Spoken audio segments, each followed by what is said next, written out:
자, 여러분. FBI가 시칠리아 마피아가 실제로 얼마나 엄청난 돈을 굴리고 있는지 깨달았을 때 이미 게임은 끝난 뒤였습니다. 현금은 사라졌죠. 불태운 것도 땅에 묻은 것도 아니었습니다. 그 돈은 스위스 비밀 계좌와 바티칸 은행의 장부를 거쳐 출처 따위는 절대 묻지 않는 유럽의 은행들로 완벽하게 세탁된 후였죠. 마피아는 단순히 범죄 제국을 건설한 게 아니었습니다. 그들은 금융 시스템 그 자체를 만들어냈습니다. 합법 경제를 너무나도 완벽하게 복제해서 수십 년 동안 그 누구도 진짜와 가짜를 구분하지 못할 정도였죠. 돈, 권력, 그리고 역사가 충돌하는 이곳 경제사 해설가 머니 히스토리안에 오신 것을 환영합니다. 오늘 여러분의 통장에 잠자는 돈의 지혜를 깨워줄 새로운 통찰을 원하신다면 지금 바로 구독 버튼을 눌러 그 지혜를 얻을 자격을 증명하십시오. 모든 부의 흐름에는 보이지 않는 역사가 숨어 있으니까요. 이야기는 지중해의 중심에 있는 작은 섬 시칠리아에서 시작됩니다. 이곳은 오랫동안 외부인들의 지배를 받아온 땅이었죠. 그리스, 로마, 아랍, 노르만, 스페인. 수많은 정복자들이 거쳐갔지만 그들은 통치자만 남겼을 뿐 제대로 된 사회 시스템이나 제도는 남기지 않았습니다.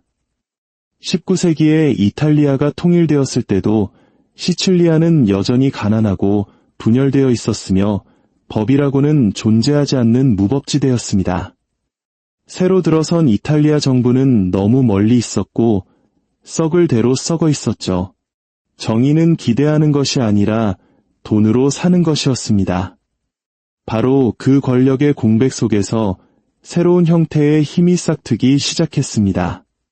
정부가 아닌 네트워크, 국가가 제공하지 못하는 것을 제공하는 형제들의 연대. 그들이 내건 상품은 바로 보호, 집행, 그리고 침묵이었습니다. 최초의 마피아 조직원들은 우리가 생각하는 갱스터가 아니었습니다.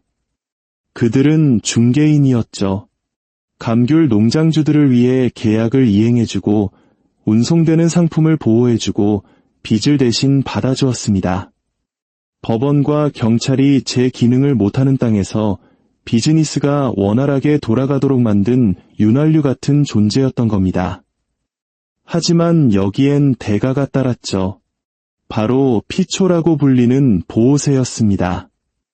만약 이 돈을 내지 않으면 당신의 오렌지는 밭에서 썩어나갔고 당신의 일꾼들은 어느 날 갑자기 사라졌으며 당신의 가족은 실종되었습니다. 시간이 흐르면서 보호는 갈취로 변질되었고 마피아는 서비스업에서 시스템으로 진화했습니다. 1800년대 후반에 이르러서는 시칠리아 상업의 모든 구석구석이 누군가에게 상납금을 바치고 있었습니다. 팔레르모의 부두에서부터 코를레오네의 언덕까지 예외는 없었죠. 마피아는 단순히 훔치기만 한 게 아니었습니다. 그들은 관리했습니다. 분쟁을 중재하고 선거를 통제했으며 움직이는 모든 것에서 한몫을 챙겼죠. 보이지 않지만 절대적인 힘을 가진 일종의 평행경제, 그림자 경제가 만들어진 겁니다. 그리고 모든 성공적인 비즈니스가 그렇듯 그들은 사업을 다각화했습니다. 소, 감귤, 토지, 밀수까지. 돈은 절대 잠자지 않고 끊임없이 재투자되었습니다. 폭력은 그들의 브랜드였고 부패는 그들의 비즈니스 모델이었습니다. 그러다 베니토 무솔리니가 등장합니다. 1920년대 이 파시스트 독재자는 마피아를 뿌리 뽑겠다고 선언했죠. 그는 철건으로 유명한 경찰 총감 체사레모리를 시칠리아로 보내 국가의 권위를 회복하라는 특명을 내립니다. 수천 명이 체포되었고 많은 이들이 해외로 도망쳤습니다. 한동안 이 작전은 성공하는 것처럼 보였죠. 마피아는 지하로 숨어들었습니다. 하지만 그들은 결코 죽지 않았습니다. 그저 때를 기다렸을 뿐이죠. 20년 후 전쟁이 새로운 기회를 가져왔습니다. 1943년 연합군이 시칠리아에 상륙했을 때 그들은 지형과 항만, 그리고 지역 민심을 꿰뚫고 있는 현지 협력자가 절실히 필요했습니다. 그리고 그들은 완벽한 파트너를 찾아냈죠. 바로 마피아였습니다. 미군 정보부는 협조가 절박한 나머지 시칠리아에 뿌리를 둔 뉴욕 마피아 보스 럭키 루치아노 같은 인물에게까지 손을 내밀었습니다. 뉴욕 항만의 안전을 확보하고 시칠리아 침공을 원활하게 만드는 데 협력하는 대가로 루치아노의 형기는 조용히 감형되었습니다. 마피아는 전쟁에 의해 합법성을 부여받으며 화려하게 부활한 것입니다. 해방 이후 시칠리아에는 재건 자금이 홍수처럼 밀려들었습니다. 도로, 주택, 사회 기반 시설 계약이 쏟아졌죠. 남부 이탈리아를 재건하기 위해 로마와 워싱턴에서 수십억 달러가 흘러들어왔습니다. 마피아는 이 모든 과정에 거머리처럼 파고들었습니다. 정치인들은 표가 필요했고 건설업자들은 안전이 필요했으며 은행은 이들을 연결해줄 중개인이 필요했습니다. 과거 시골의 깡패들은 잘 재단된 양복을 입은 사업가로 변신했습니다. 그들은 회사를 설립하고 공공입찰을 따내고 부동산을 통해 자금을 세탁했습니다. 마피아는 총잡이에서 금융가로 또 한 번 진화한 것입니다. 1950년대에 이르러 팔레르모는 건설붐으로 들끓었습니다. 하늘은 크레인으로 가득 찼고 밤낮으로 콘크리트가 부어졌죠. 현지인들은 이 시기를 일사코디 팔레르모, 즉 팔레르모 약탈이라고 불렀습니다. 마피아가 도시 개발이라는 명목으로 도시를 말 그대로 약탈하고 있었기 때문입니다. 구도심 전체가 철거되고 마피아와 연계된 건설사들을 통해 공적 자금으로 재건축되었습니다. 이 과정에서 발생하는 이익은 천문학적이었죠.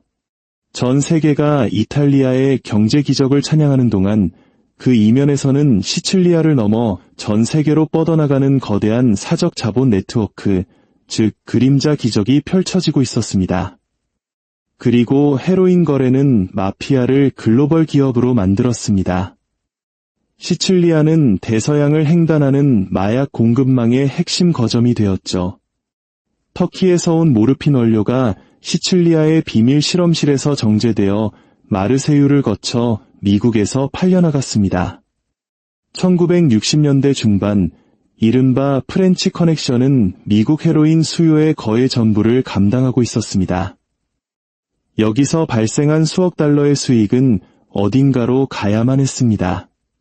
현금은 부피가 크고 증거가 남으며 깨끗하게 세탁되지 않으면 쓸모없는 종이 조각에 불과했습니다. 바로 이때 마피아는 새로운 예술의 경지를 개척합니다. 바로 금융적 투명인간이 되는 기술이었죠.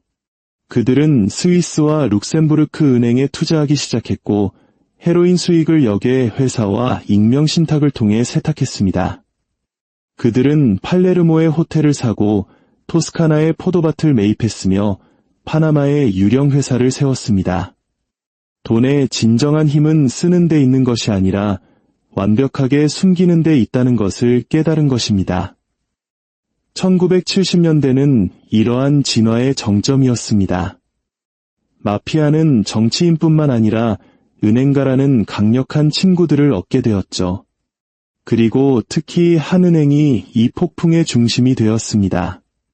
바로 방코 암브로시아노였습니다. 이 은행은 이탈리아 최대의 사립은행이었고 바티칸 은행, 공식 명칭으로는 종교사업연구소와 깊은 관계를 맺고 있었습니다. 서류상 바티칸 은행은 자선기관이었습니다. 하지만 현실에서 그곳은 금융의 블랙홀이었죠. 이탈리아 법으로부터 자유로운 주권 독립체로서 종교활동이라는 명분 아래 국경을 넘어 자유롭게 돈을 옮길 수 있었습니다. 이 거미줄의 중심에는 로베르토 칼비라는 남자가 있었습니다.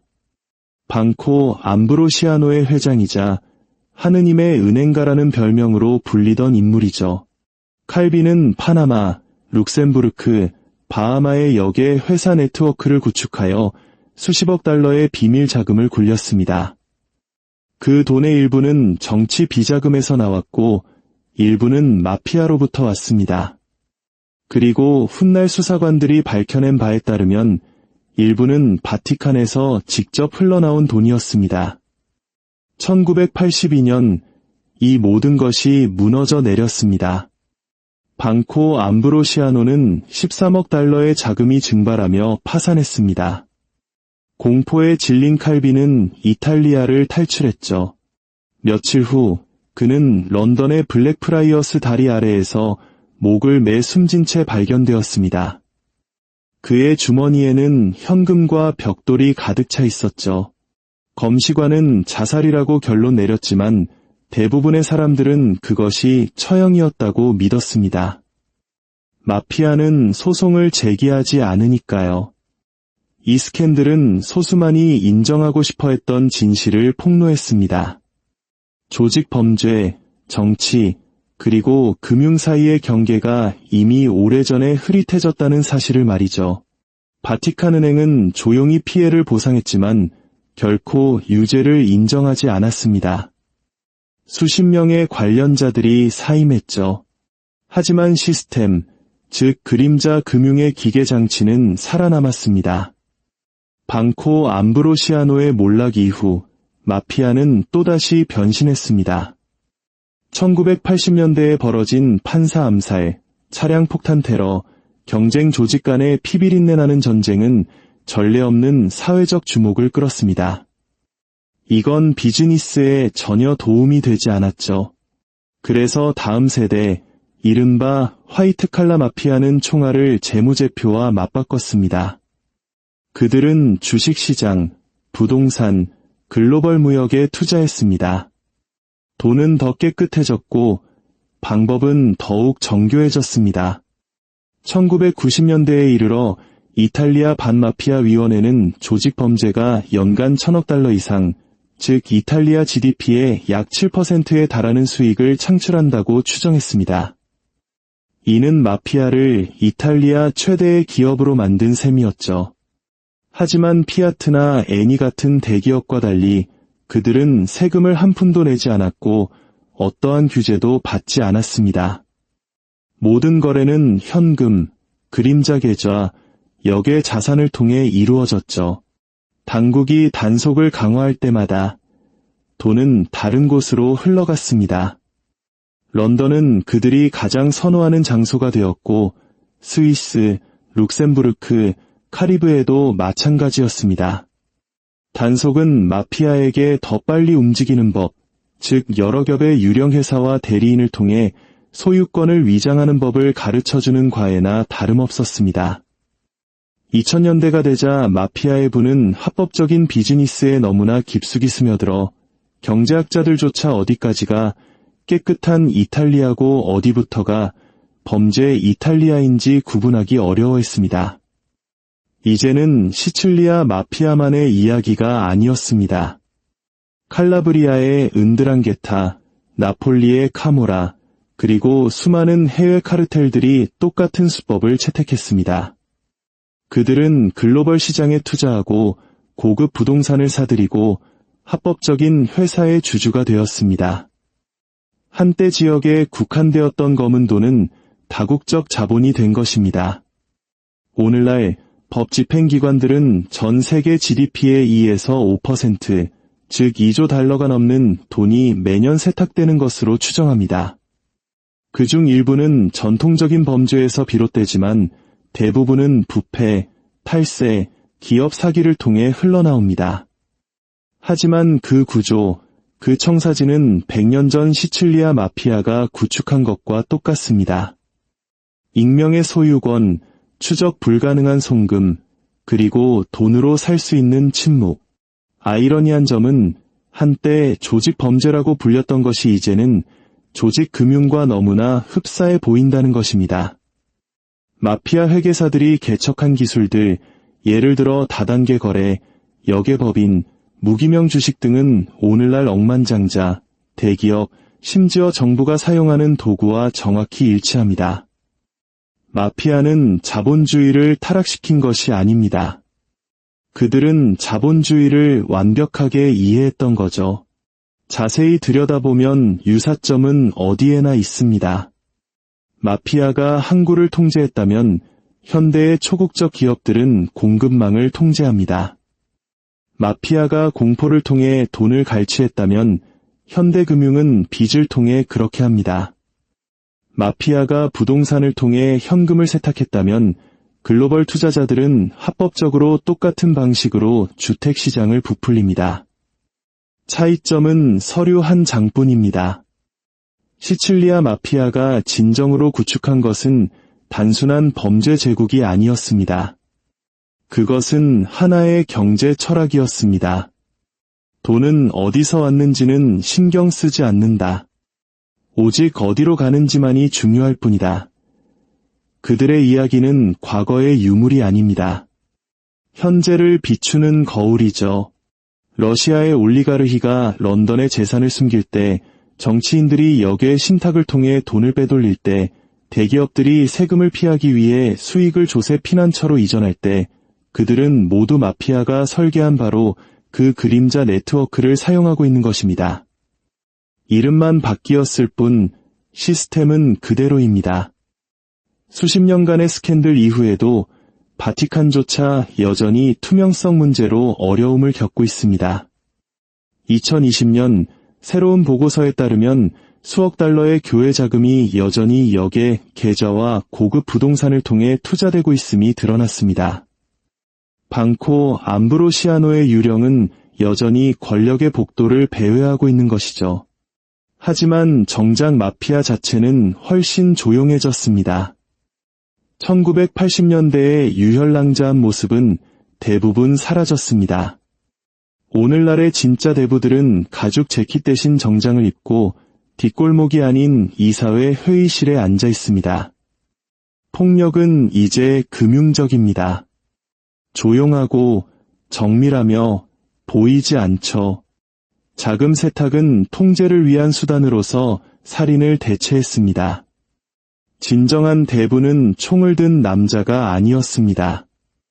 그는 더러운 돈을 감쪽같이 사라지게 만드는 방법을 아는 회계사였습니다. 마피아의 진정한 혁신은 협박이 아니라 통합이었습니다. 그들은 범죄 자본을 숨기는 가장 좋은 방법이 그것을 합법 자본과 섞어 구별할 수 없게 만드는 것임을 배웠습니다. 그리고 그들은 정확히 그렇게 해냈습니다. 이 교훈은 불편하지만 명확합니다. 권력 시스템이 생존하는 데 필요한 것은 합법성이 아니라 구조입니다.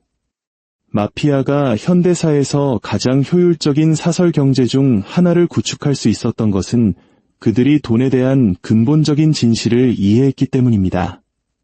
법은 협상 가능하지만 유동성은 그렇지 않다는 사실을 말이죠.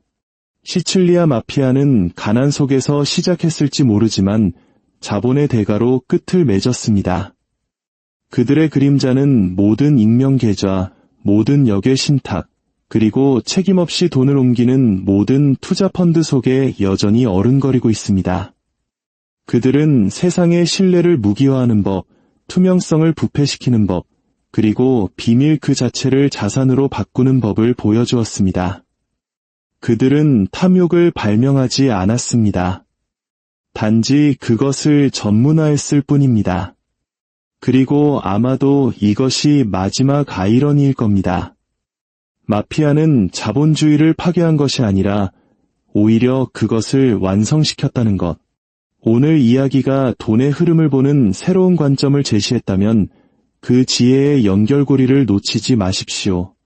역사는 언제나 답을 알고 있습니다.